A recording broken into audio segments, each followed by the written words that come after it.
So what are you doing here? I'm flossing. All the fifth graders are telling me about Are it. you sure? Yeah, they said you're cool if you floss.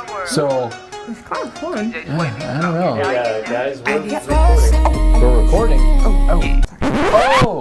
Oh. Hi. Hey everybody, I'm Officer Zimmerman. Hey, I'm Officer Livingston. And welcome to another episode of Truth Be Told.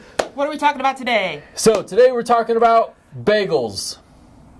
That's a social media site? Bagels? Bagel? Try again. Omegle. Omegle. Yes, absolutely. What's Omegle? So Omegle is a free website that some students are going to literally talk to strangers.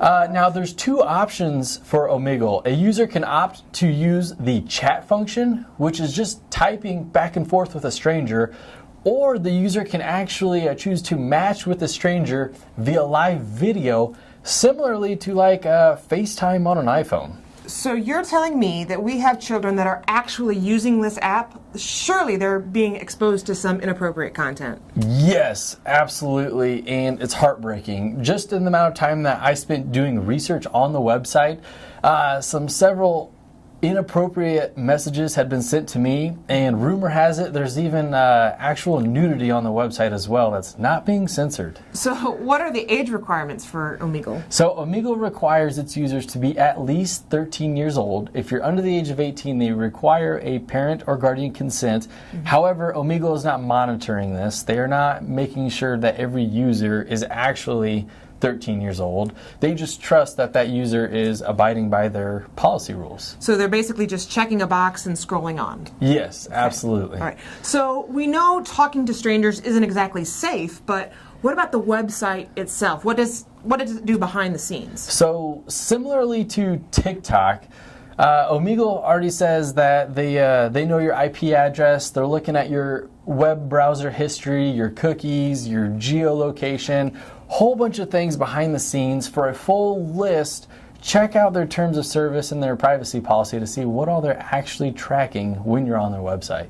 So on the welcome page, it says that it's completely anonymous, but we kind of know from TikTok that that's not always the case, right? It's not completely anonymous? Correct. So when you're chatting with a stranger, that stranger, if they're tech savvy enough, can actually see your IP address. Mm-hmm. And when they have access to your IP address, they can figure out exactly who you are, and depending on how much you have about yourself online, they can figure out pretty much everything about you, where you live, what school you go to, your name, family members, all that. On top of that, even if they say it's anonymous or maybe they can't track you, keep in mind that they're on their own computer. So they can take screenshots, they can screen record the conversation or video.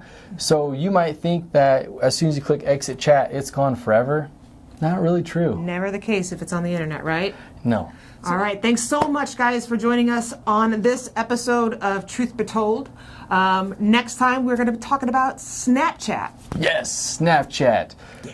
In the meantime, if there's an app or a website that you'd like to learn more about and you'd like us to discuss it with you, feel free to leave a comment below to let us know what we should cover for you. Sounds good. Now, I have this really cool magic trick. All right. It's pretty cool. Let's try it. What we're going to do is we're going to vanish out of thin air.